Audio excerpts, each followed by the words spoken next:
Hey everybody, welcome to another episode of CW Movie Night. As you can see, Thomas is still out of commission and we're all wishing him well. He's been having a rough time with some COVID after his operation. And if you get in Collecting Weekly Auxiliary on Facebook, everybody was in there signing a digital get well soon card for him. So you guys should check that out if you have a minute. But yeah, so you might have noticed we got a new face on the channel here, Mr. Brian Lemay, and your eyes don't deceive you. He has life-size Batman 66 figures behind him. He is one of us guys, just so you know. But yeah, you might not recognize him. So Brian, why don't you just take a second to introduce yourself and give us a little bit of your background? Hi, Chris. Thanks very much for having me on. My name is Brian Lemay. I'm an animator slash layout artist slash character designer slash storyboard artist slash anything to do with animation. I've probably done it. My career started back in 1980. I went to Sheridan College for 2 years, dropped out, and then got my first job at Nelvana working on rock and roll. And since that point in time, I've worked on a lot of stuff, mostly Saturday morning shows. Inspector Gadget was the next show that I worked on. I was the character designer for that show. And after that, I worked on Ewoks and Droids for Star Wars, Lucasfilm. I was a layout artist on that show. Then started working on Care Bears. Then I worked for Hanna-Barbera for a little bit, working on Flintstone Kids, Smurfs, Punky Brewster, Laser Tag was another show. And then I worked for Atkinson's Animation Studio in Ottawa, working on Teddy Ruxpin as a layout artist again. And then I came back to Nelvana and worked on Care Bears for another stint. And then left the industry and became an instructor at Sheridan College. Went back to my old college and taught animation for 13 years. I was a coordinator of the animation program for 6 of those years, from 1988 through to 2001. And then moved to Sheridan or Seneca College, set up their 3D, 2D hybrid animation program. I taught there for 13 years as well. And during that time period, I also taught at Humber for 13 years, overlapping it, and stopped teaching in 2018, got back into the industry, did some storyboarding for Bitmoji TV for Snapchat. I've done a lot of mostly storyboarding up until this point in time. I did storyboard on a short animated film for a guy named Chris Landreth, and back in 2005, we won an Oscar. Oscar! He just picked up the Oscar for all your audio for Best Animated Short Film for 2005, and I was the storyboard artist for that. And then, so I worked on a large number of shows that have never, ever seen the light of day. Wow. You go into production on them and start working on them, and then all of a sudden they just get canceled for no good reason. One of the biggest names that everybody's probably heard of was Blue's Clues and You. I worked on the 4th season of that, which never got completed. They did, I believe, 6 episodes, and I started on episode 9 through to 28, I believe it was, and they simply canceled the season. And so none of those shows ever saw the light of day. And so that's been my career up until this point. I'm still doing freelance jobs here, there, and everywhere. Well, a couple observations. You have an amazing memory going through all that in the segmented way that you did there. But so we'll get, as you guys know, this is a movie review and discussion show, and we're going to get to that. But, Brian, as you heard, Brian's got an amazing resume. And the thing is, the reason I even know about Brian is because, it's a very uncultured reason, actually. It's because me and some other Star Wars nerds started bothering Brian purely because he worked on the Droids and Ewoks cartoon. And for some reason, that's just more interesting than anything to people who don't appreciate fine animation as they should. And it's just one of those things where I think it's safe to say he had a great time working on it, and this is some of Yep. his layout work right there. But Yep. these we always sort of had in the back of our minds some of us local Toronto Star Wars collectors that Nelvana produced the show, and it was here in Toronto. So over the last year or so, it's been great to get Brian and some of his former colleagues out to a couple local conventions and stuff, and it's been great. But through the process of that, we put together a panel with him and some other Nelvana alumni last year that I had to do a little bit of research into some of the other stuff they worked on. And one thing that just sort of kept coming up is this movie called Rock and Rule. And this is watching this after being very familiar with droids and Ewoks, you can really just feel that the same DNA is coursing through it. Like everything from, I should have double checked who the composer was, but like aside from the rock tracks, like I'm sure it's the same composer. Some of the characters have they're like the goons, like the oversized goons look similar to some droids goons. It's just there's just the flavor is comparable in a variety of ways. And this is just, it's just a fun movie that's like it's riding you got hints of Satanic Panic in there. It's a couple years after the heavy metal movie. There's like this concept of the aging rock metal star, which I don't think there was a rocker over 60 years old when this movie came out. So like that's it they had to set it in the future for that to be possible. Right.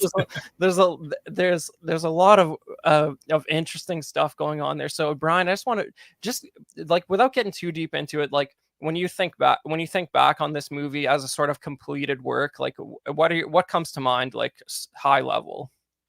Wow. Well, I think, like you said, we were in production on it at the same time that Fire and Ice was coming out, as well as Heavy Metal. And Black Cauldron was also being produced at the exact same time by Disney. And it had its release just before we released Rock and Roll. And so that was the time period that we were in. We started production. I started working on Rock and Roll late in, I believe it was 1980. I started in May in 1980, and we actually began production on Rock and Roll later that year, around Christmas time-ish. And what our mentality on that was simply to come out with an amazing film. Of course, it's all 2D animation. There's little tiny snippets in it that have 3D animation. Yeah, I think it's arguably one of the first feature films animated that has 3D animation. Yeah, that's a great point. I did notice that, and I was going to ask you what the process was there, because famously, to my knowledge, the first 3D animated sequence is the Genesis Project animation in the Wrath of Khan, which is right around this time. Like it's neck and neck. Right. Yeah. I unfortunately I was never involved in that aspect of the production. That was something that was done on the side. So I really have no knowledge of what they did. It wasn't fake 3D that was done with 2D animation. It was possibly real 3D. No, it was actual 3D computer animation, and it was in its very early stages. So yeah, that was all legit stuff. All right. Well, so like I mean, so how do you look back on this as like, I had a great time and I'm very happy with how it came out? I do. I think back to that time period, and of course I was young. Like I started when I was 19. Right. And at the time I was the youngest person on staff at the studio. And so I was the kid going into to work on this big feature film. And of course, like I have to backtrack just slightly because into my own personal history, like I've heard this from so many people that want to get into animation. They all say the same thing. So this is very stereotypical, my statement here. Ever since I was a little kid, I've always loved animation. I grew up with the 1960s Disney feature films and television. You name the shows that were animated during that time period. You know, the Spider-Man, 67, Batman, 67, obviously. that was on when I was a kid.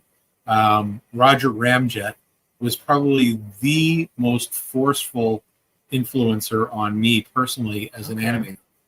Even though it's incredibly limited animation, I just love the show. I used to watch it, when I would come home from lunch at school back in the day when, the school was just down the street. And for lunch, you'd walk home, have your craft dinner, and watch cartoons until you had to go back to school again. So I would watch these cartoons, and I was just enamored with this type of stuff. Now, I also have to throw this in here, and this is going to age me insanely. We're talking 1967, okay, is when Roger Ramjet and the Spider-Man thing were on. So I was 7 years old at the time. My dad had an 8mm camera.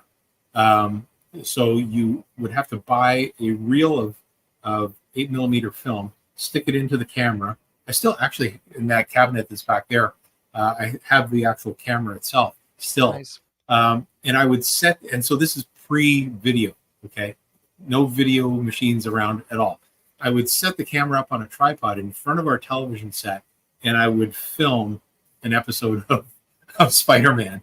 And then when I got the film back from the processor, I would sit and look at it. I had this little Moviola editor, and I would single frame through it. And even though it was limited animation, I would watch what was going on in this thing. Wow. So you were able to study it frame by frame to some degree. Yeah. More than any of the other kids, probably. But well, at least, yeah, theoretically. Yeah. And so as I grew up and became more and more in love with animation, I decided this is what I want to do. And so I went to Chardon College, took the 2D animation program. But at that time, it was completely different than what it is now. And I basically dropped out after second year. Midway through second year, I dropped out. And so this would have been February of 1980. Just at the very beginning of second semester, I just decided I'm dropping out and I'm going to go get a job. So naive me just packed up all the drawings that I had into a portfolio, and I phoned them up at Nelvana and said, hey, can I come down for an interview? And they said, sure, bring your portfolio. And so I went in, showed my stuff, and I think it's a miracle that I got hired because I still have that portfolio with all the artwork from it, and it's not very good. So so they were taking a chance on me. And the thing for me about that time period that is different for me is that I was fresh. Most of the people who were working on the production had already had 4 or 5, 6 years of experience working on animated cartoons, because Nelvana had done a series of half-hour television shows before this. And Right. So I'm coming in, I'm a second-year dropout out of college, and thinking, yeah, cartoons, I'm going to be an animator, yay.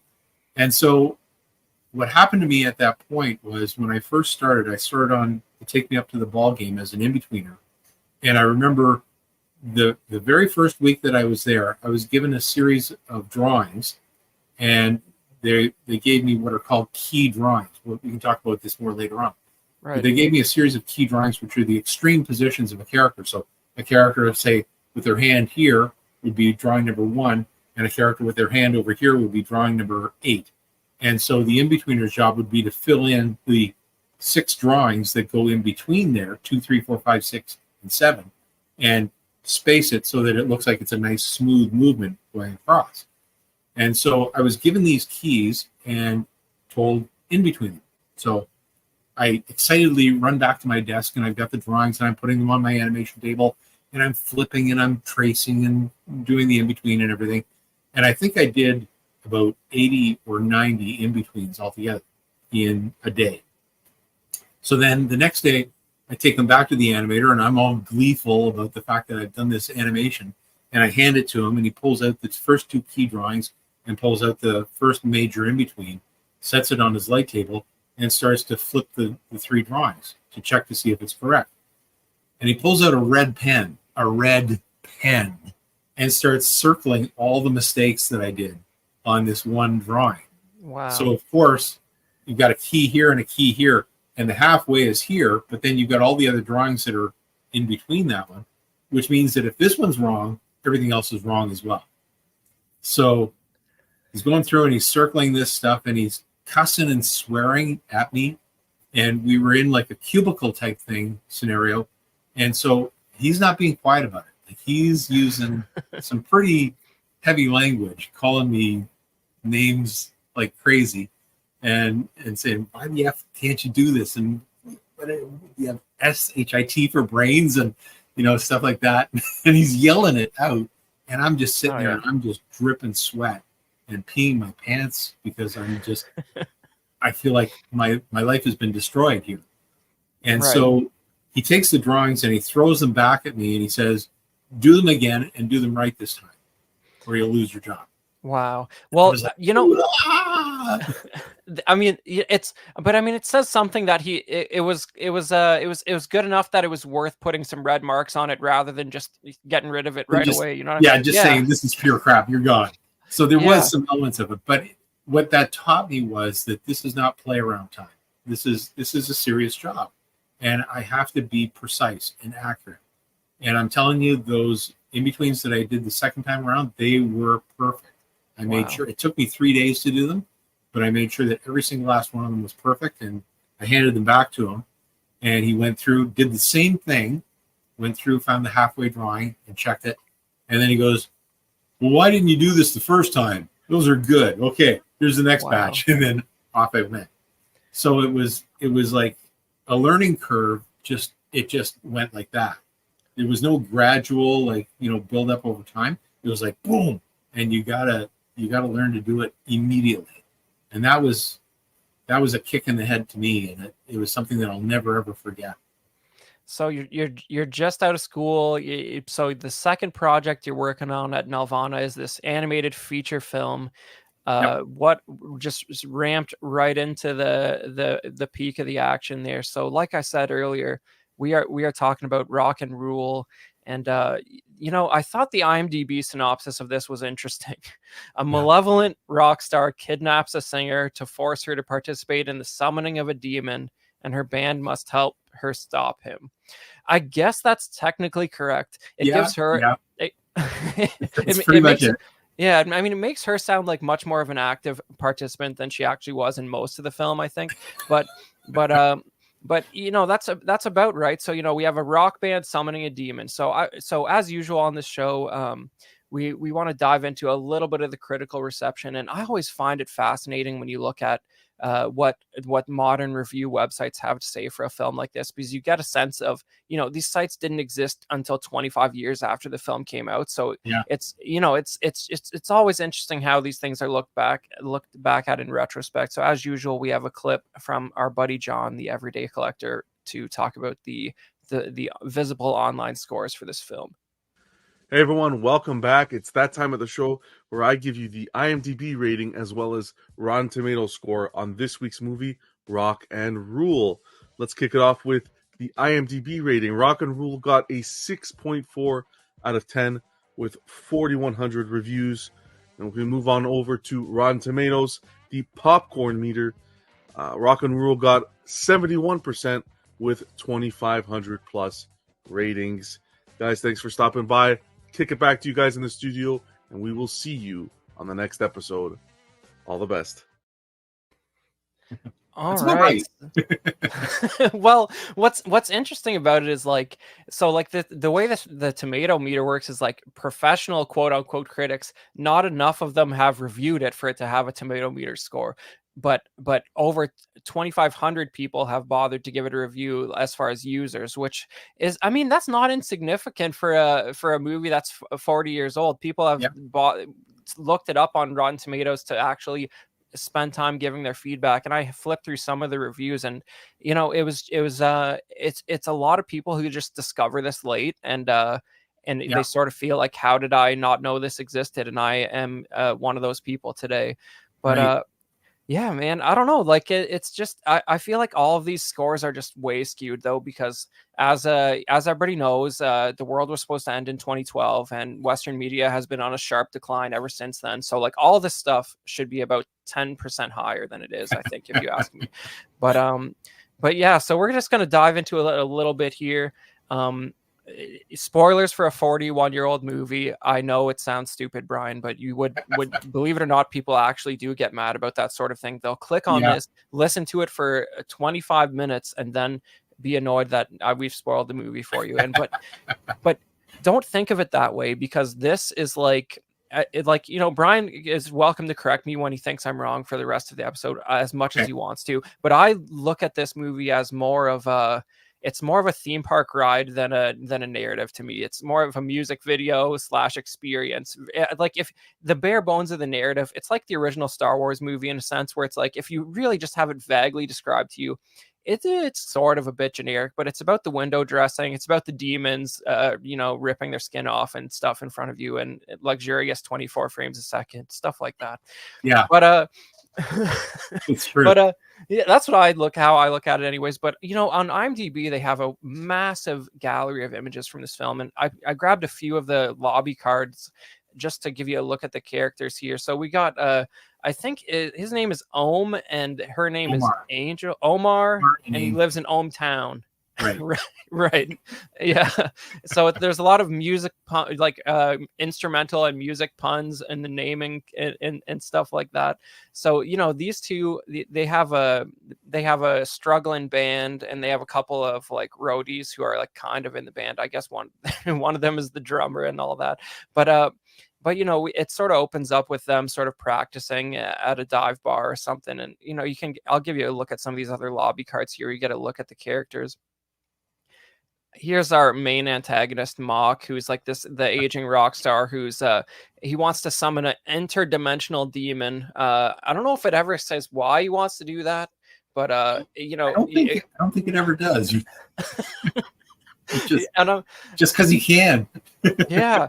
And there's a little bit of a Star Wars-esque like opening Blade Runner-ish crawl at the beginning that sort of explains that we're in a post-apocalyptic future. And I think all these people are supposed to be like sentient descendants of dogs and cats or something. Rats. I don't. Rats.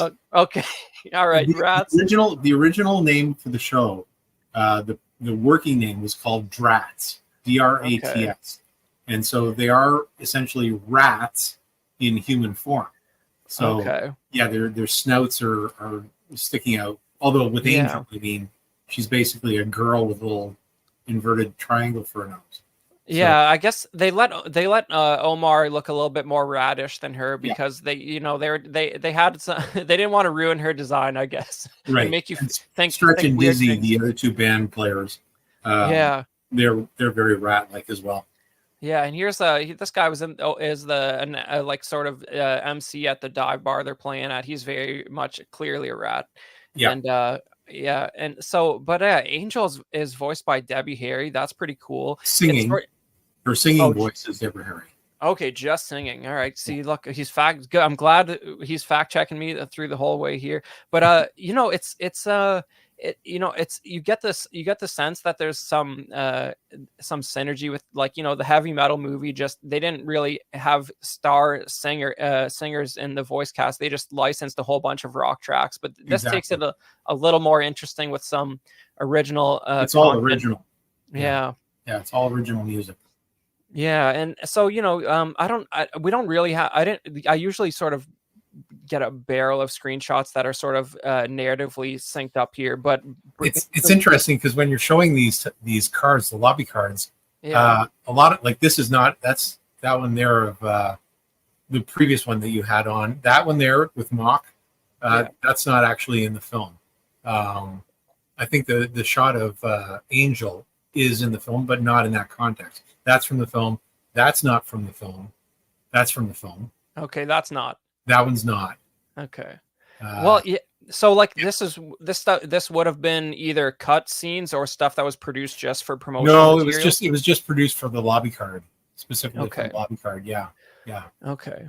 So, and you got Orion Pictures there, which I always think of Terminator 1 when I see Orion, but that's the year after this. But that's one of those. Yeah, the original release was supposed to be MGM, and then they tanked on it.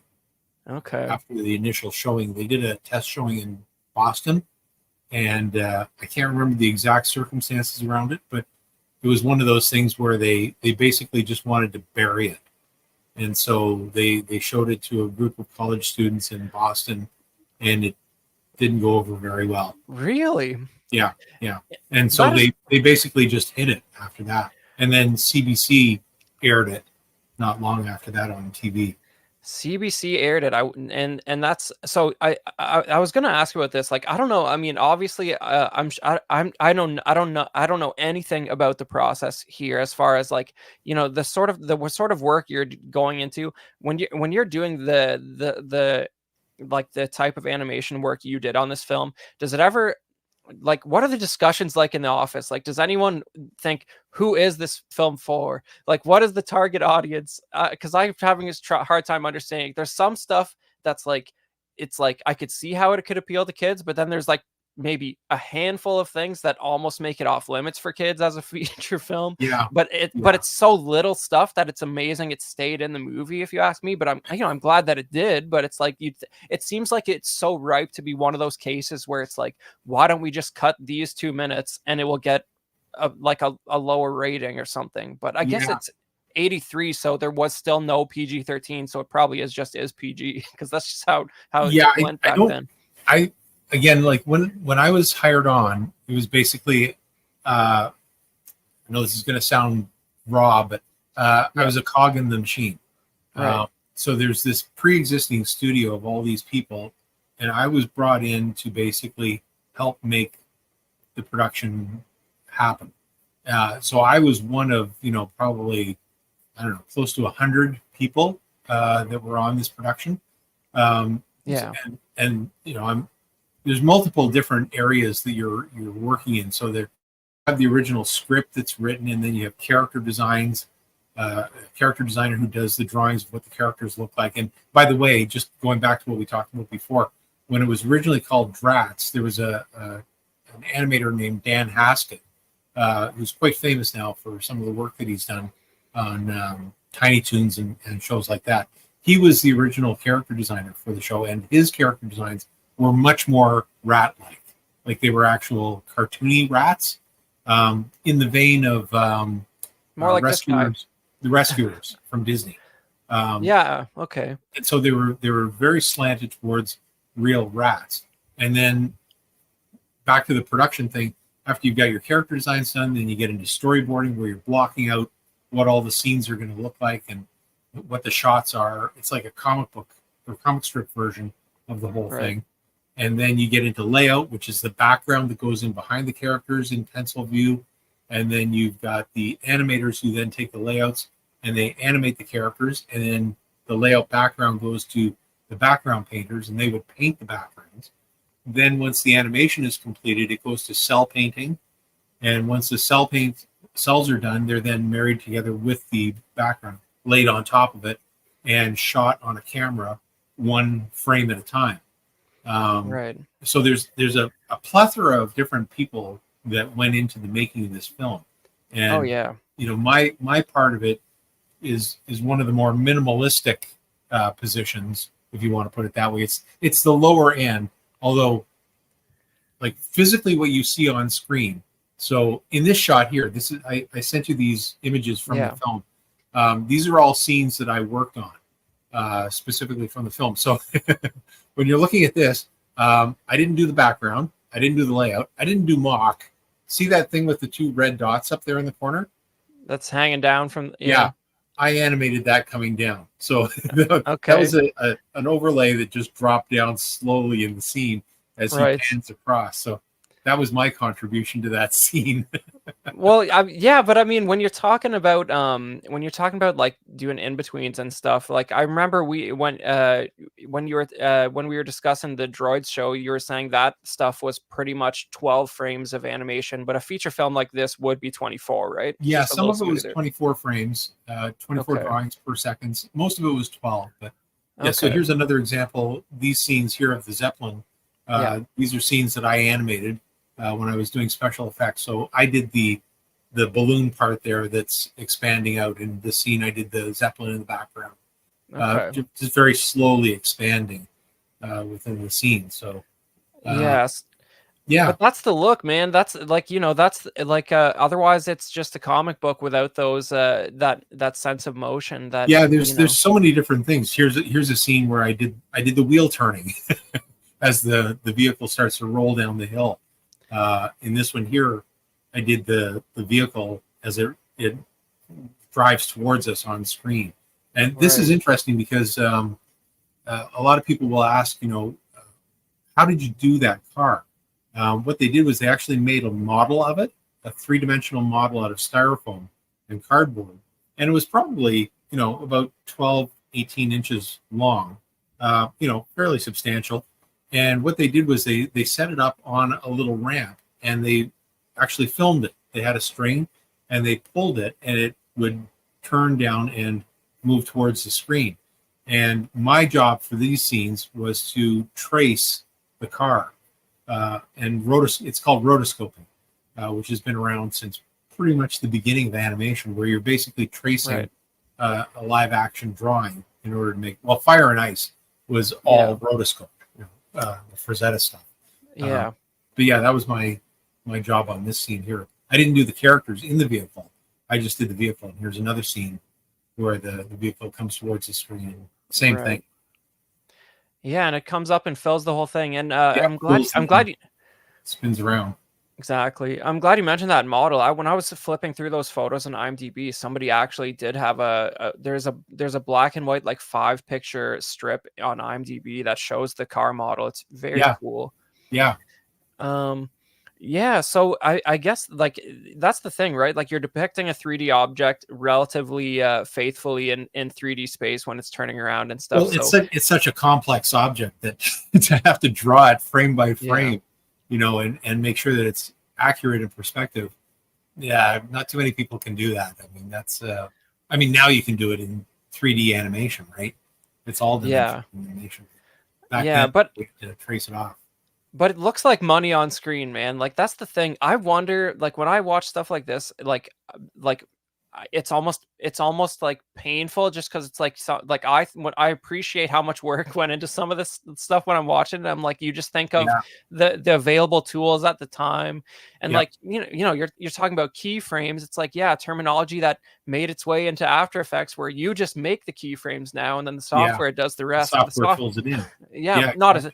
Not thoughtfully, really. It just sort of makes stuff in between your two keyframes per se. But it takes a mathematical equation of where the line was and where it's going.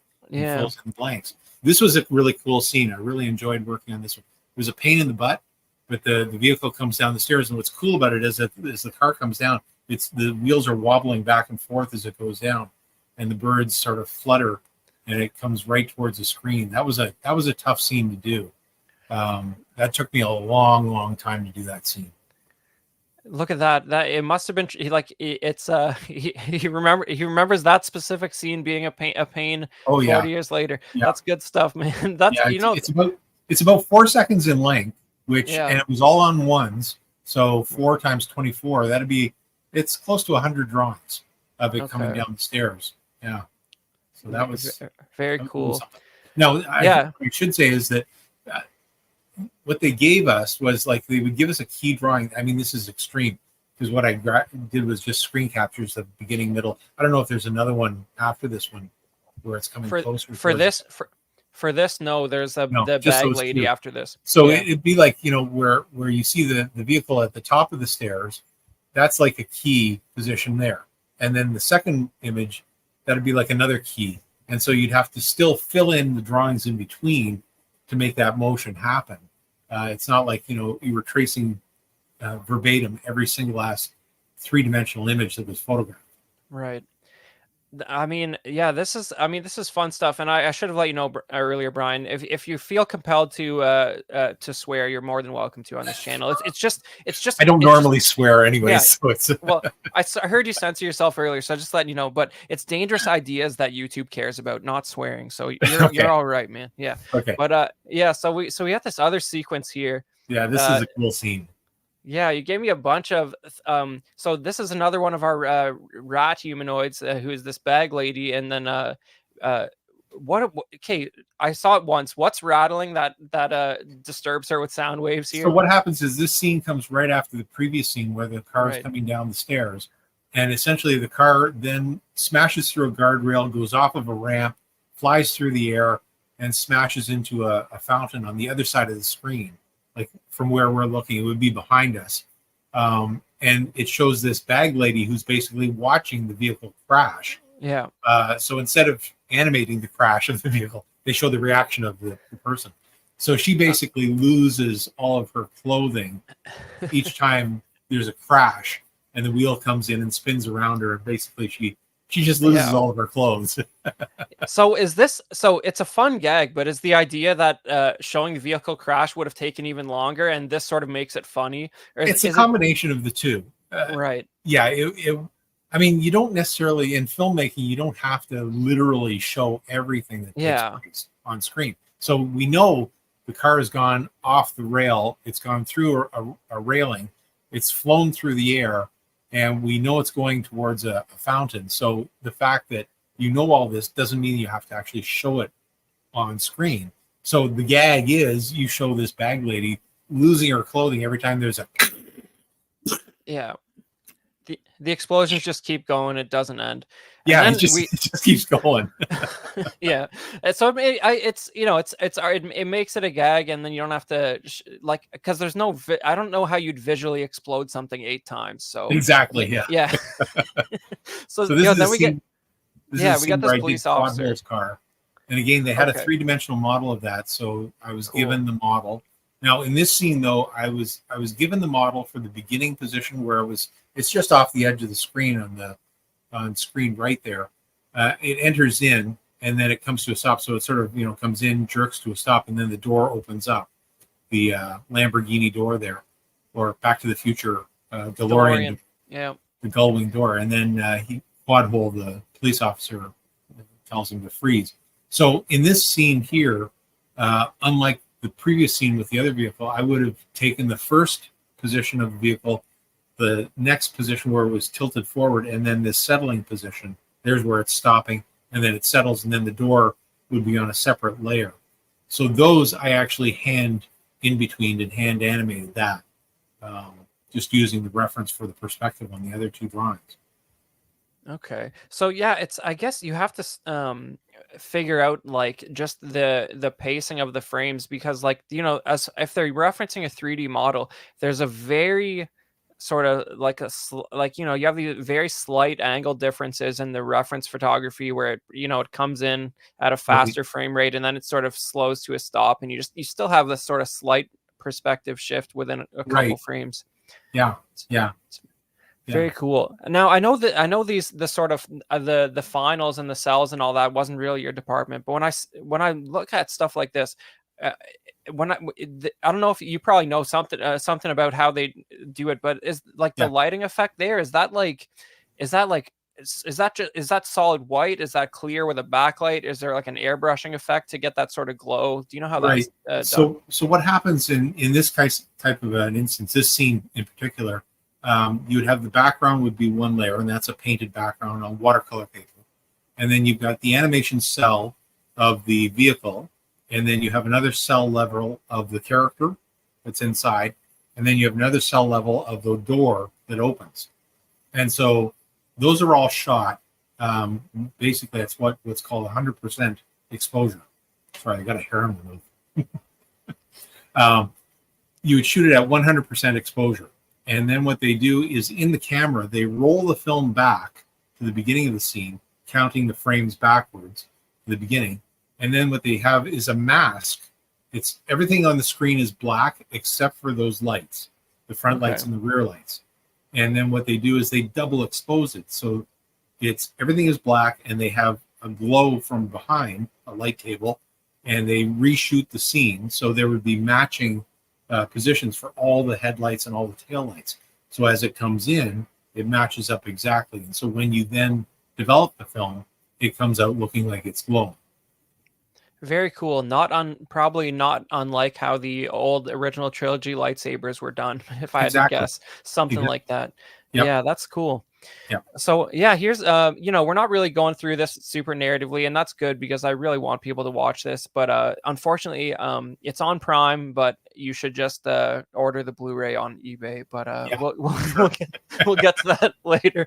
But yeah, so when it's interesting you mentioned there was a bit of a character redesign. Like, is it possible that it was like more so the main two leads that were toned down from their rat design? Because these guys no, look a little bit okay. Everybody was completely redesigned. They went from Okay. very cartoony to pretty much human with the noses as you see them here. Okay. What's interesting is that these two characters, the music in the film was done. Deborah Harry did the voice of Angel for singing. She wrote songs for it as well. And then there's Cheap Trick, actually did music for it, as well as Earth, Wind, and Fire. So Right. Cheap Trick, I don't know the band members' names, and during the filming of the working on the production, we never ever met any of these people. I know they were in the studio at the time, but I never ever saw Deborah Harry or anybody else. But apparently, the Finn character, whose name is Stretch, was based on the lead singer from Cheap Trick. And there's a section at the very beginning of the film where they're practicing at that nightclub, and he does the signature step forward and kick up in the air and then drop back down again. He does a signature move that the lead singer from Cheap Trick uses as well. Nice. A little subtle reference there. That's cool for those watching. And I mean, when it's 83, so I'm sure the diehard Cheap Trick fans who would have gone out of their way to see this would have probably picked up on stuff like that. I think it kind of went under the radar. Oh, maybe if you've seen them live a bunch of times, you might catch it. But because they're one of three musical top billings on this movie. So if you were really into them, you might have done what you could to find this at the time. Yeah. Well, here's a scene where my position, as I mentioned before, was either an in-betweener to start with, and then I became an assistant animator, which, just to clarify for those who don't understand it, I mentioned before what the in-betweener does. An assistant animator basically takes the animator's rough drawing. So the animator, when they draw very sketchy and loose, and sometimes the head is just a circle with a line down the center and an eye line in an eye direction and stuff like that. But it's very, very loose and rough. And we'll probably see some examples that I gave you of the Beast is a good example of this. But this character here, my position was as an assistant animator. So I would clean up the primary keys and the primary in-betweens, and then hand it off to, I had an in-betweener assistant who would then do all the little drawings in between. So, I do a key number 1, key number 9, and the in-between, the major in-between number 5. And so throughout the film, like in the examples that we're showing here, I didn't do Omar, I did the guard, the border guard. So these are actually my cleanup drawings that you're seeing on screen here. I didn't animate the character, so I didn't make him move or plan out his moves. I just simply cleaned up the drawing. So that's the cool thing about being an assistant animator, is that on screen, you actually get to see your actual drawings on screen. The animator never sees their drawing. They see the motion that they created, but they don't see their actual drawings because they're too rough. So Interesting. Yeah. So in this instance here, that's my border guard drawing right there. And Omar was done by a different animator and a different assistant animator and a different in-between. Yeah, I think it's just so, for those of us who are sort of outside of that world, like that workflow is just so counterintuitive to imagine these two characters right in each other's face, and it's like probably done maybe weeks apart. Who knows? Yep. Yeah. The way you determine who does what first is who is the prime motivator in the scene. So in this case here, it's the border guard who's actually grabbing and pulling Omar towards him to say his line. He's the one that's delivering the lines. So the animator, my animator, his name was Tom Cito, he did the animation for the border guard. I then cleaned it up. My in-betweener then put the in-betweens in, and that was then passed off to the person who was animating Omar. And so they could match up, here's where the grab takes place, and this is how he's pulled in. So I now have to follow that action of whatever the border guard does and animate Omar to that. So yeah, every character had a team of animator, assistant animator, and in-betweener, or two in-betweeners that worked specifically on that character and nothing else in the entire film. So there was an Omar crew, there was an Angel crew, there was a Stretch crew, a Dizzy crew, a Mock crew, and my position in the film and Tom's position, we were incidental characters throughout the entire film. So anybody that's not a main character was probably worked on by me or another group of people that were incidental characters. Okay, well, I guess that you're picking up a lot of characters that have some fun stuff to do. Like there's this little side quest here that Angel has where after she's kidnapped by Mock to I guess he chains her up and makes her sing at his rock shows in order to summon a demon, and he tries it a couple times and it fails, and then he gets it right the second or third time, I forget. But yeah, she escapes his prison lair at one point with the help of this boisterous roller skating character here. Yeah, she's one of the Schlepper brothers' sisters. The Yeah. Schlepper brothers are the two big goons that we saw previously. Yeah, they're the ones that also make the appearance later on in Droids. I thought so. Yeah. Yeah. Yeah, just those guys. But yeah, this is a wild design, and they have a fun. She just likes to go out clubbing. She doesn't care what Mock says. She's gonna take her new friend Angel, and they're gonna crawl through a vent, and they go clubbing, but not before they sort of like, I don't know what's going on with Mock's costume in the scene, but they sort of spy on him having a Skype call, and he's in a rubber suit. Yeah, like I feel like there's a deleted scene in there where he was just like bathing in some Jello or something. I don't know, but he does some great stuff with his hands here. Yeah, this was a pretty cool scene. This was animated by Robin Budd, and some pretty amazing. I did the special effects on this. I did the shadows on this. Oh, very cool stuff. So all the shadows that are on his hands and his face, and then in behind him on the venting at the back there, I had to animate all that. So I would get all the drawings from Robin and his assistant. So all the drawings were completely done. I would put them down on the light table, put a blank sheet of paper over top of it, and then I would draw out where the shadows are and the highlights on his glasses as well. All the shadows of wherever there's a cast shadow on it. And it just adds dimension to the character. Yeah, and it's motivated from underneath him by like the screen, I guess, because so it's hitting up on there. But so like if you're doing something like that, would this have been like a tinted like layer that was gone over? Like how are you implementing the shadow? Okay, so similar to what we were talking about before with the lights on the car, it's like that, but when you're shooting the film, what you have is the background again that goes in behind. You have the character on the animation cell. And then you have the layer, which is the shadow that goes on top of it. And the shadow is painted pure black. Okay. So where you see on his fingers there and the shadow that's in behind him, that's actually pure black. Okay. So they shoot the scene through, drawing 1, 2, 3, 4, 5, 6, with all these layers on it. And then what they do, but they shoot it not at 100%, they shoot it at like 50%. And then they rewind the film back. And then they shoot it again in the exact same order on the exact same frames, but they take the shadow layer away. And so now what you're seeing is 50% of the black, right? So it's 50-50 to make 100%. And that's how you get the slightly shaded version of it. When I hear stuff like that, my only reaction is it's a miracle like any of this ever got done or happened. Because it's like that's one of those things where I can imagine discussions where it's like, can't we just cut the shadow? You guys are taking forever on the shadow. It's one shot, but look how awesome it is, though. Yeah. Oh, yeah. Yeah. So this scene alone, one scene there, I think there might be 3 or 4 scenes here, all back to back. But yeah, that probably would have taken maybe 2-3 weeks to animate, just Mock, and then probably another week to animate the shadows and and shooting it.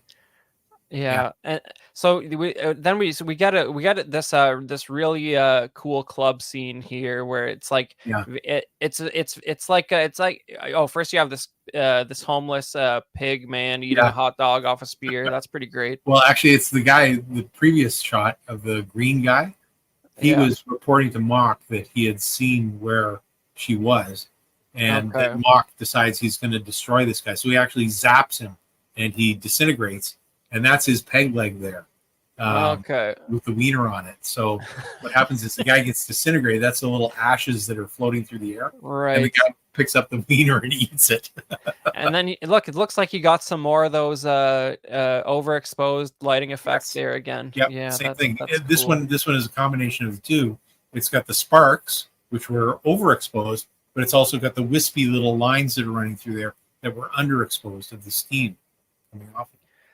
Awesome. And those little details give it so much depth. But then the club scene is cool just because you have a bunch of wild character designs like this Yeah, blue girl here, but it's almost like there is no, and a few of these shots, like there's no walls. It's just these like it's like trippy black color and balls. whites. Yeah, Yeah, yeah, but it sort of lets you go crazy with the characters and just have it sort of adds to the effect that these two guys are lost in the club trying yeah. to find Angel, and because they lose sense of direction and then they just bump into all these wild designs here. Yeah. So this is again another example of shots that I worked on. I did all the background characters. So I did the blue girl dancing in this scene, and then I did the guy with the bananas on him. And I Yep. did the girl's legs here. I did, and I did the Okay. girl and the purple girl there dancing. Yep. Everyone loves blue and purple girls. That's just Yeah. it's just a fact. And then you get a little, so you have some layers here of some like crowds that are in like staggered. And that's my part. Yeah. I did the crowd in the background. So Cool. Yeah. And these two characters, the schlepper girl and the dancer here, those were both animated by John Celestri, who you very had on the panel with us with the droids.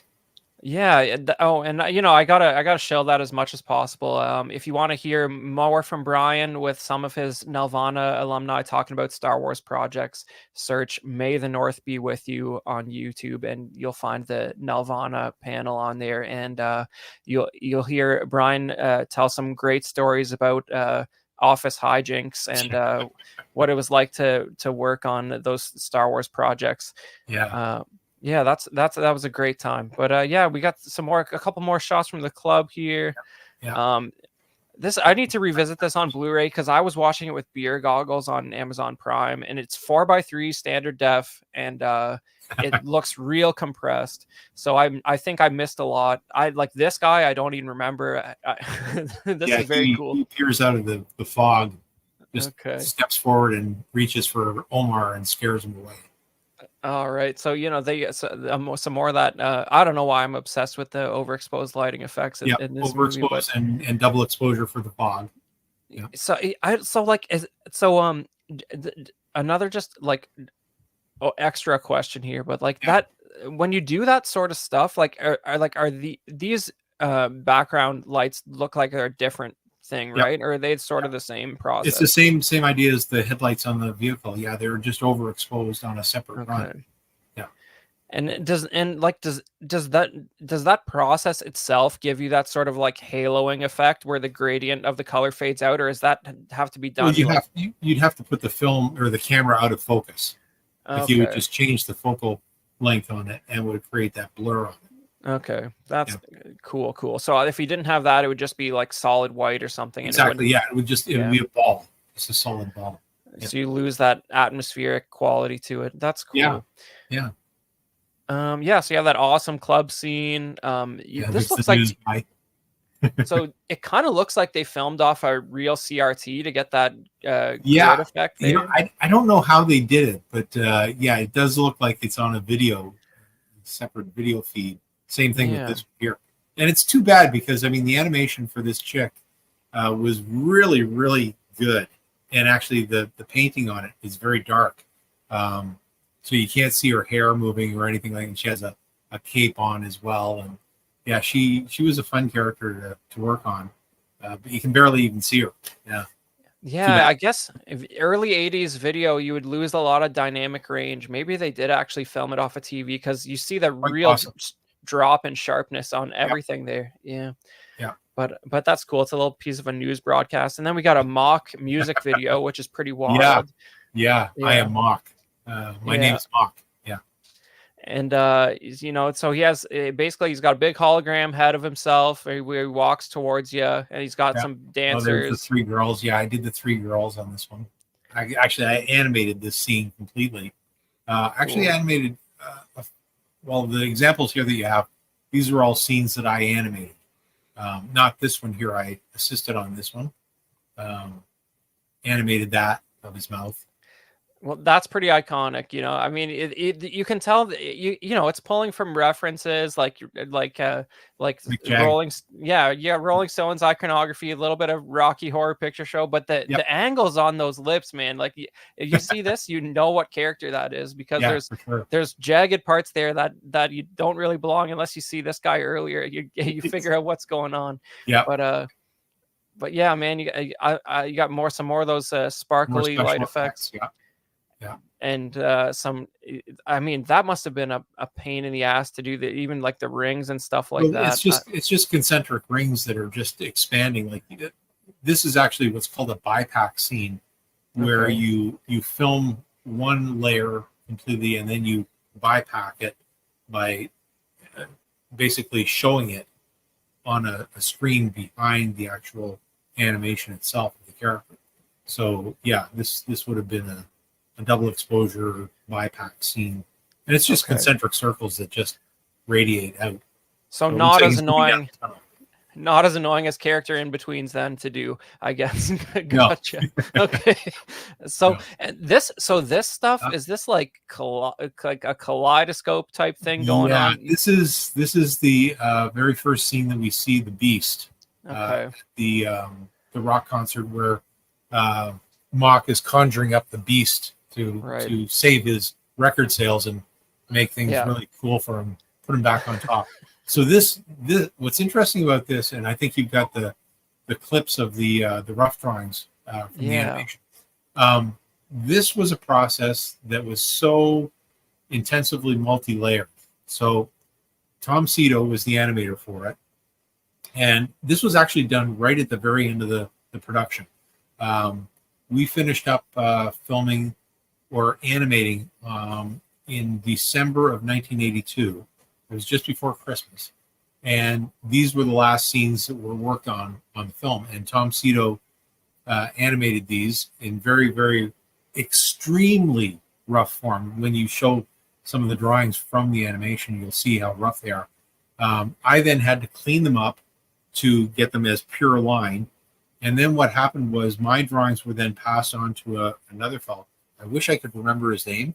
He was Italian. And what he did was he took each of our drawings and he went over them in charcoal.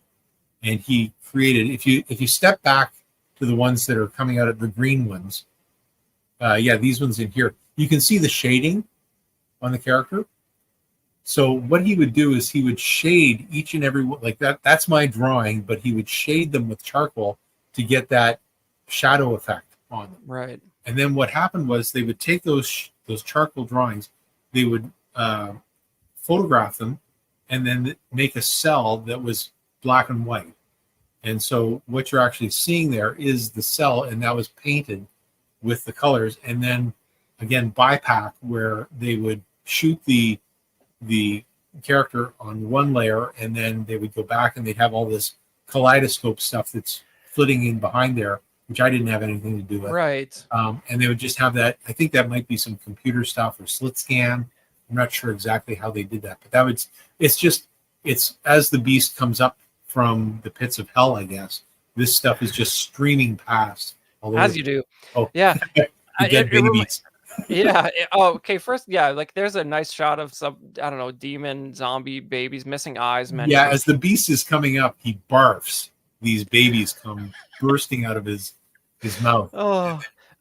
And then he takes form of what the Beast actually looks like. Yeah. It's just stuff you'll probably never see again as long as you live. It just fantastic stuff. So yeah, I mean, the kaleidoscopes. It sort of reminds me of David's hallucinogenic journey at the end of 2001: A Space Odyssey. Like I Yes, could yeah, imagine very it's similar. done. It's like it could be an in-camera effect somehow, just Well, it's using a like slit scan, is what they yeah, did. Yeah. So yeah, so this was all metamorphosis animation where no two drawings were exactly. He just kept changing all yeah, within the scene as he came out, and then of course this is the final format as he presents himself to the audience. And it was the same thing. Like I would get the rough drawings and clean them up, and then they were given to this guy to do the rendering on them with the charcoal. And yeah. I think I have one of those clips here from this yeah, shot. from Let the me see scene if here. that's it. Yeah, there it is. There. Yeah. So those are the rough drawings that Tom did. Some of these, those are all the rough drawings that Tom did. So that would Okay. show those are all the key drawings. You can see down in the bottom corner there, you can see the numbers flitting by. So there's 1, 17, 13, 17, 23, 31, et cetera, et cetera. So those are all Yeah. the key positions. So I would get drawing number 1 and I'd get drawing number 13. And then I would have to clean those up and then do the in-betweens for them. Now, Yeah.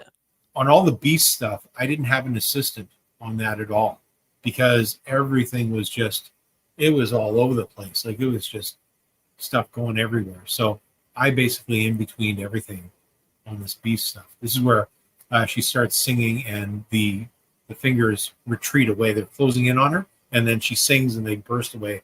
And he sort of goes, "Ah," and he starts to dissolve. Yeah, I mean, it's what exactly what you would hope would happen. One satanic musician summons a demon, and the good guys defeat the demon with rock. Like Yeah, what? with her angelic voice. Yeah, Okay, so yeah, here's the scene where the beast now disintegrates because she's singing now, and it's the voice that can send the demon back. Her voice can bring the demon, but it's her voice and Omar's that can destroy the demon. Oops, did I give away a? Oh yeah, I mean, like I'm glad you sort of gave some insight with the chalk because like when I saw stuff like this, I was almost like, did they like? Is this like? Am I looking at like a clay model or Is it like, yeah, something? Like clay model or a painting? Yeah, yeah, yeah. like It's what funny was because good? when I sent these to you, I was thinking it'd be cool to do a clay model of this, But no, those were all pencil drawings, individual pencil drawings that were then charcoaled. And then, of course, this is the famous cow brain stuff where they went to a butcher and they actually found cow brains and stuck it underneath and backlit it and did all sorts of gels and stuff like that. So, yeah, you're Wow. seeing cow brains underneath the beast there. Yeah, that's This is just where, what you it's just what you did. Like I think very famously, there was some entrails from the local butcher when yeah, they are dissecting the face hugger in the original Alien. It's just what you did back yes. then, you know. Yeah, But well, that was the thing to do, find a butcher and some entrails. And yeah, totally. it's like when people realize, like the the animated skeleton at the beginning of Creepshow is like an actual human skeleton. It's just like that's Yeah, cheaper than making one, guys. What do you want? You yeah, just exactly. order them from overseas somewhere. Put your robot eyeballs in. It's no big Yeah. deal.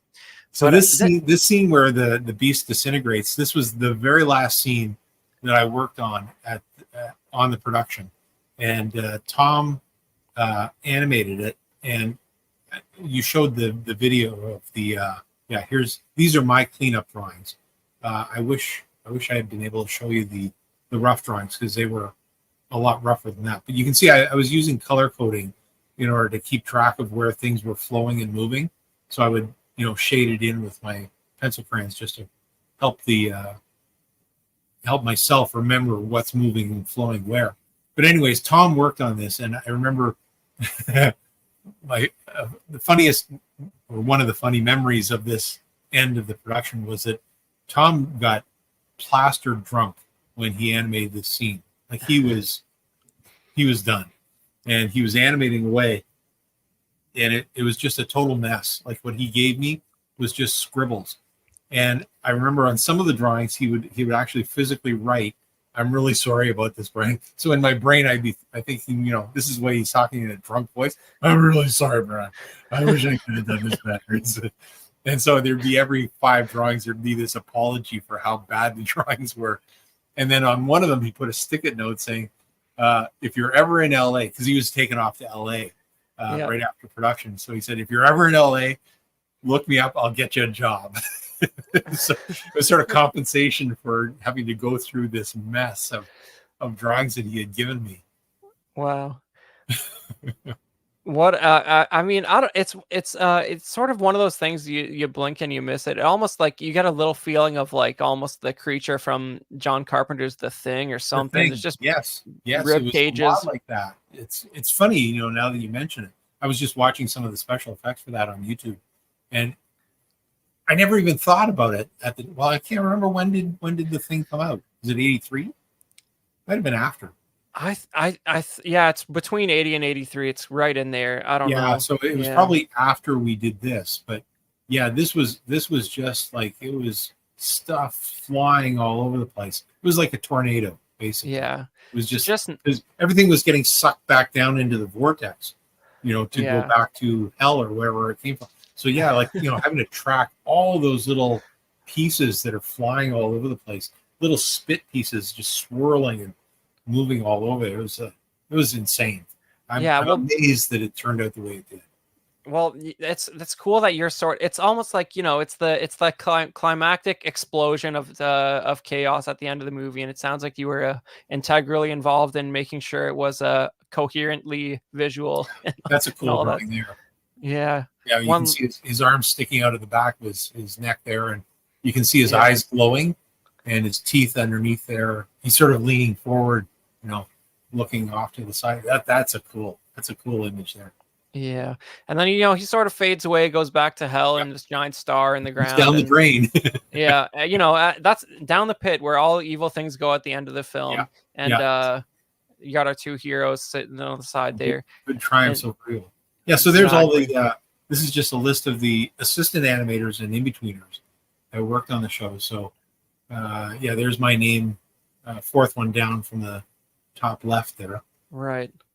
Very cool. It's, you know, it's amazing, like how many stories you have as you self-describe yourself as a cog on this one. It's just like it's just, you can't imagine the hours of labor that go into an experience. You know, it's what's interesting for me is I look at this list, okay, of the different names that are on here. So many people went on. I mean, this is back in 82, right? Is when we finished this. And some people went on to work on other things at Nelvana.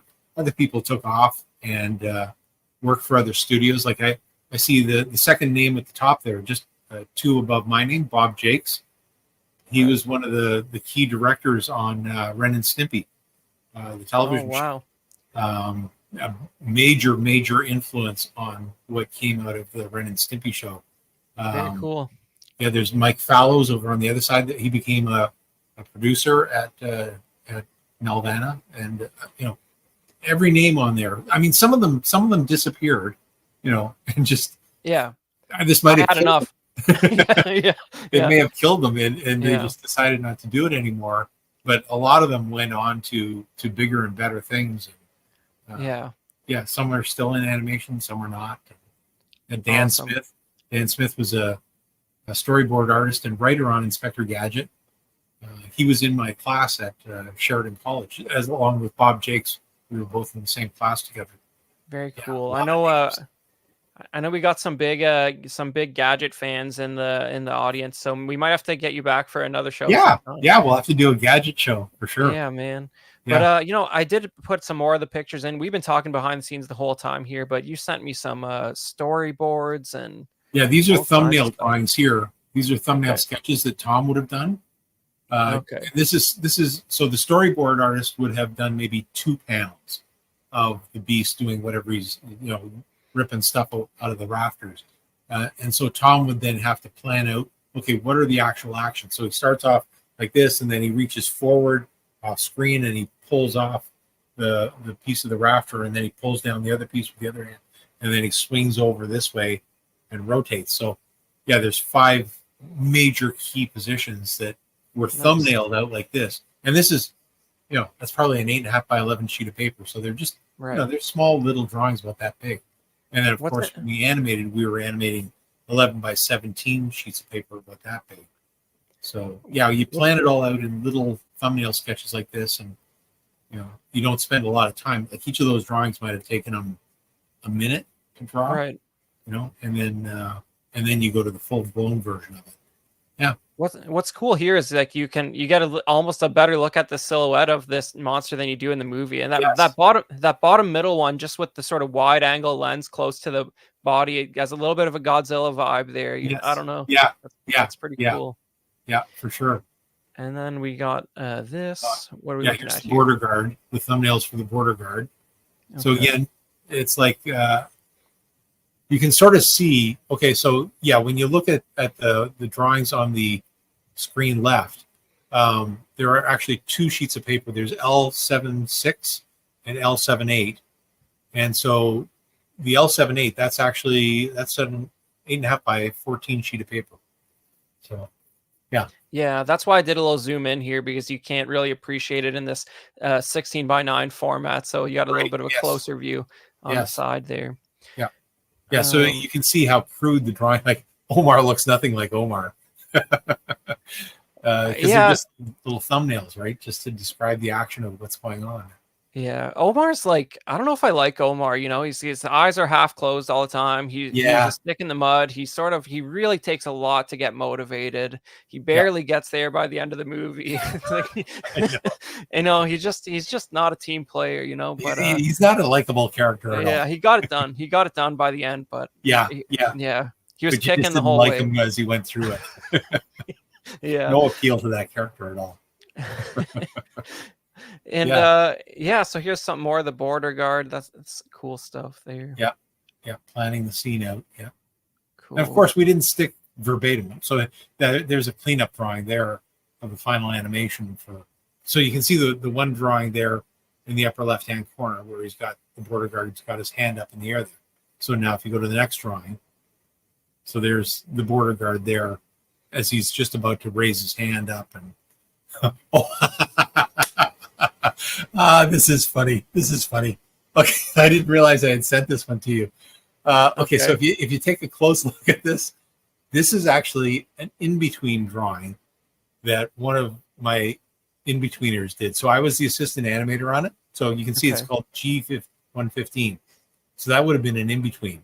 Like G116 may have been the key.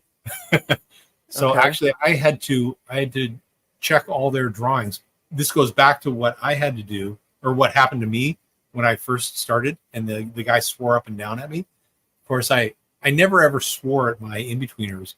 I simply pointed out in a very stern way. And you can see my note there right in the center. It says, everything is wrong. Wow.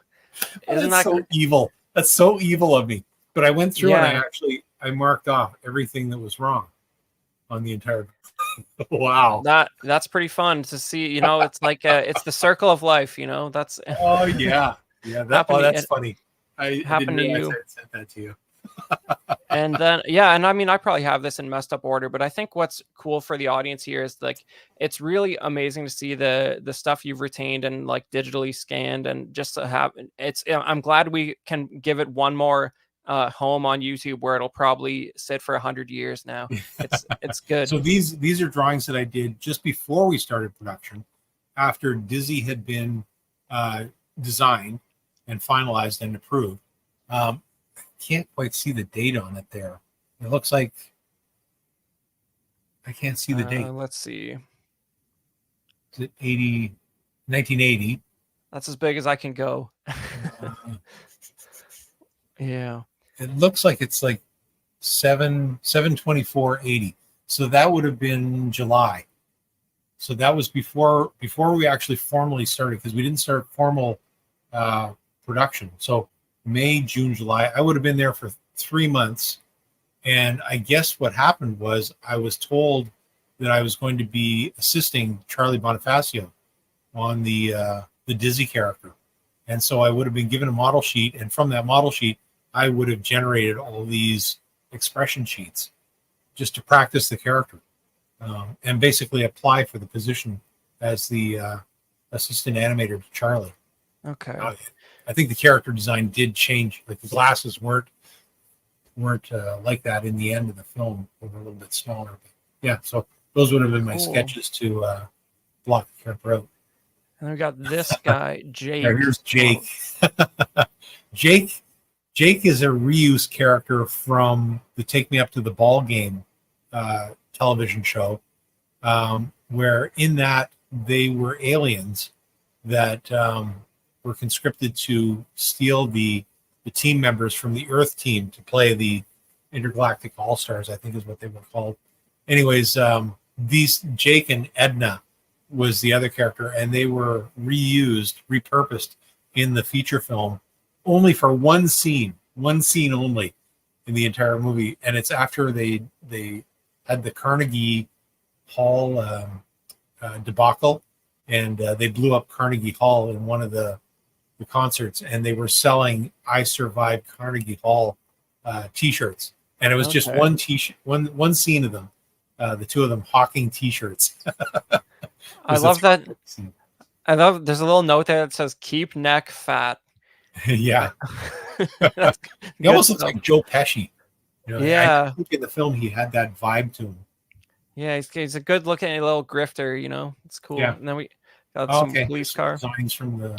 Yeah, you can see on the model sheets. These are model sheets for the quad hole car. You can see the production is called Drats. So yeah, March 17th, 1980.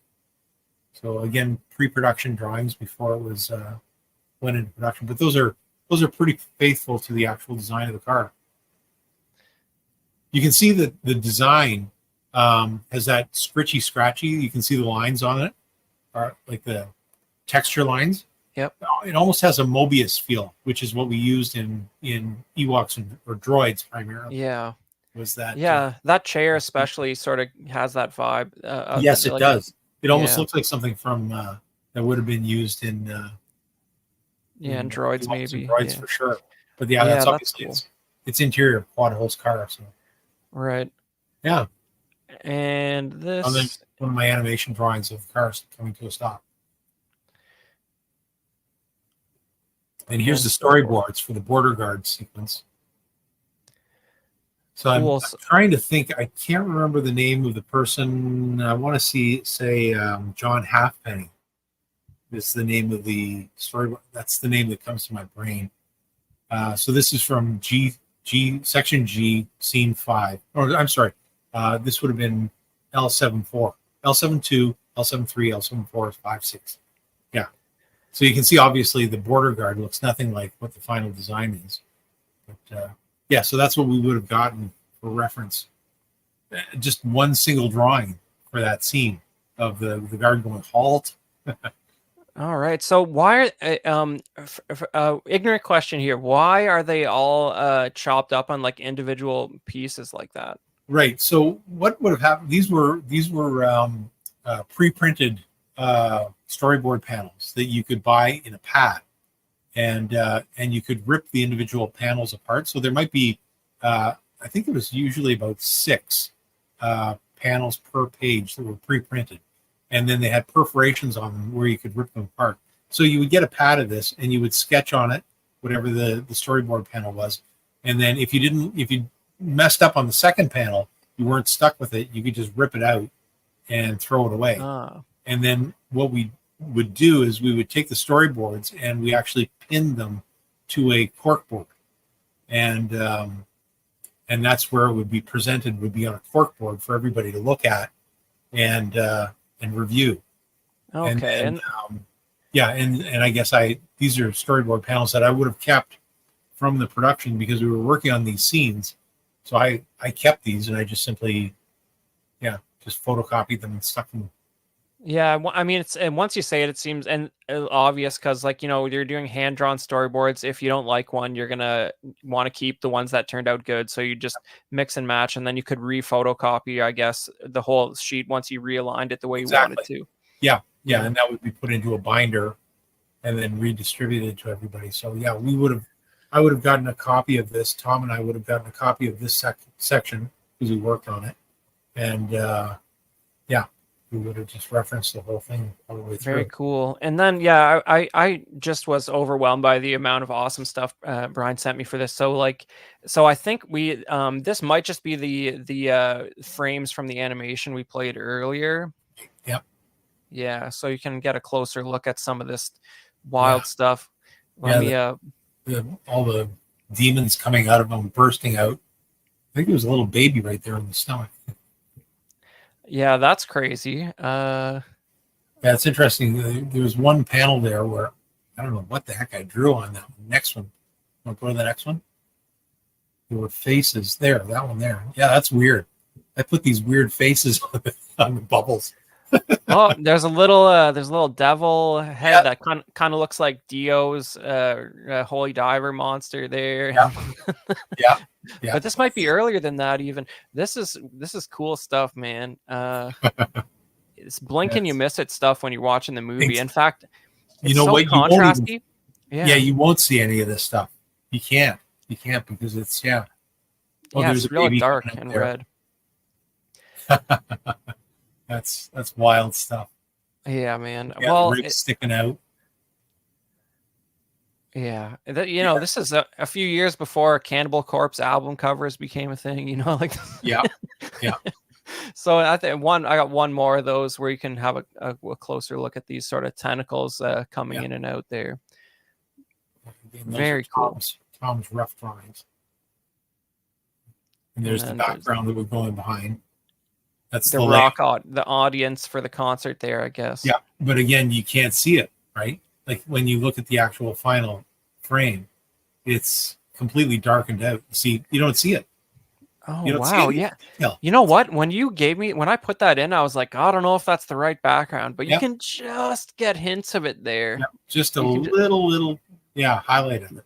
A little bit of the architecture, and that's about it. Because whoever painted the background would have put a lot of work into the background there. Yeah. Yeah. Well, now a few people can see it here. At least. There it is. There's the stadium they were performing in. Yeah, that is cool. Yeah. So and that's pretty much it for the slides I loaded in from Brian. Now. Cool. We do always talk about collectibles for the movie at the end of the show, and I was coming up pretty short on that. Like I said, I watched it on Amazon, and I did a little bit of research about the physical media, and I saw there was a Blu-ray, but one review I read said that it wouldn't play on a North American Blu-ray player. So I don't know what the story is on that. Brian, you have a Blu-ray of this, right? I do have a Blu-ray version of it.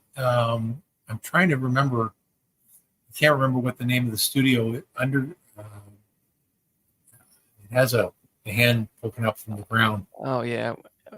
Well, it's probably like there's a few of those that those sort of boutique physical media shops that do all the old horror movies and stuff. Like I'm sure you can find it if you Google Rock and Roll Blu-ray. I will be ordering it. They actually have a 2-disc set. One disc is the CBC version, which is pretty raw and grainy, and then there's the actual theatrical version that's very, very clean. Okay. Maybe it's the CBC version that's on Amazon Prime then. It is crunchy. It is real crunchy. Probably is. Yeah. But so and you were telling me that not maybe a couple years after the movie, Marvel released a short comic that was pretty much just a movie. Yeah, Marvel had a magazine line called Marvel Super Special. And what they would do is they would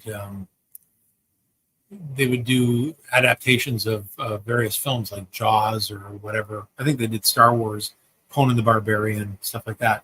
And I think it was issue, I want to say 8, 9. I'm not sure which one.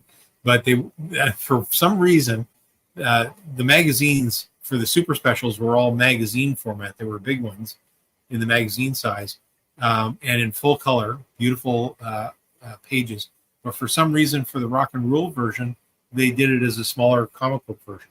They shrunk it down, and it was the only one that they did. That next issue, they went to a full-size version of the magazine. So it's kind of sad, But and for that, what they did was they actually took screen captures right from the film and formatted it for comic book format. Okay. Yeah. I had been right on top when we were talking before the show started. I should have run downstairs to the basement and grabbed my copy of it. And I could have shown it. Well, that's the great thing about, we don't have flying cars, but you can literally get a picture of anything you can think of at the touch of a button these days. That's true. It's the one benefit of the future that we can all really appreciate. You can listen to any song you want to at any time, and you can look up a picture of anything at any time. But you don't need an 8mm camera. Yeah. Video for yourself. 2 minutes of Spider-Man without sound, something like that. Yeah, but that for us, that is rock and rule. If Brian will humor me, we will get through our little closing here, and then I got a couple questions for him. But sure. Yeah, these are all our lovely Patreon supporters on the Collecting Weekly channel here. We got Captain Fordo, Ian Seaby, Renee Mendez, Eric Mariscal, Quinn Aguirre, King Louis, Mark Pearson, Paul Schreiber, Equan, Chris Valencerina, Ben Thomas, David Jones, Sam Gist, Joao Bretta, Thomas Clark, Get Well Soon Buddy, Eric Schweitzer, Six Guns Figs, Badfish, Joe Corpus, Luke Sky Wonker, which is his real name. And he's paying money for me to say that instead of his real name. What a character. You can do that. You can do that. You pay the money, you can do that. Exactly. Dan Lee, Deanie Martin, Big Fern, Caesar American, Mark Phillips, Lisa Martin Bomonsky, Rick De Gregorio, Ricardo Valdez, Jose CZ, Aled Morgan, Tukathri Wah, Derek B. I'm not going to try it. You know what? You're doing so good with all the names. I was pretty amazed that you're pronouncing them all. And you bailed on this one. I've never. Byzinski. I get the blue screen of death every time. Aries Portillo, Alvin J, Mario Delgado, Aurelius Delgado, Toy Cartel, Sith Scale Collector, Jared Gagne, Alberto Cortez, Big Rib, Trevor Weed, Matt Clevenger, Dom That's not weedy. We're just guessing here, he's not on the show. Stephen Percha, Sean Yotzi, Scott Bradley, Stephen Maria Stanley, Eddie Manzanares, Louis Bennett, Chip Perrin, Exodus, Abe Dunk TV, and Gigi the Judgmental. We really appreciate you guys supporting the show. And if you're a Patreon, if you want to thinking about joining Patreon, the $5 a month tier gets you access to the After Dark show. And if you don't want to watch it live, you got to be a Patreon to catch it on the replay. That's live every Wednesday night. And then if you go up one tier from that to the Sweet Angel tier, which is pretty much the sweet spot, if you ask me, you start getting some physical benefits where they mail out stickers to you every month. Or every other month. For Angel from Rock and Roll. Well, I think it's actually a reference to it might be a reference to Star Wars Episode 1, where little Annie asks Padme if she's an angel, which is a weird moment in Star Wars. But and then beyond that, there's some additional tiers. If the CW What a Guy $25 a month membership gets you a set of bespoke Collecting Weekly Pogs and a bunch of other cool stuff, and you can bother Zach as much as you want, is what I've heard. But yeah, here's the stickers for this month. This is the Ox Joker, which is an old meme from the channel, which back like 5 or 6 years ago, you didn't instantly get tased and arrested if you dressed up as the Joker. So Zach did that one time. And then over here, we got one, the Dark Timeline sticker, which is a reference to the fact that the world should have ended in 2012. And that's why nothing has been good since then. All right. And then we got our YouTube channel members here: Absolute Irwin, Alvin J, Andrew Gibo, Benjamin Hansen, Big Ol' Fern, Bob Dylan, CC3PO, Chris V. Yeah, it must be him, right? He's very active. He loves these niche YouTube channels. Still alive. Wow, he's hanging around. Well, okay, he's still alive, I'm pretty sure, but but I think this is actually a Bob Dylan who just happens to actually also be named Bob Dylan, so it's an uphill battle in that situation. But yeah, but then CC3PO, Chris V, CT603, DJ Daminator, Doc Smizzle, Equan, Fat Batman, Gare Bear. I think Another guy. I've seen him at a convention one or twice times. Yep. Gare Bear, Good Old Spotchka, Gotham, Sino Bites, Justin Sports Card, LV Avenger 702, Mark Pearson, Mike Litteris. There's a classic right there.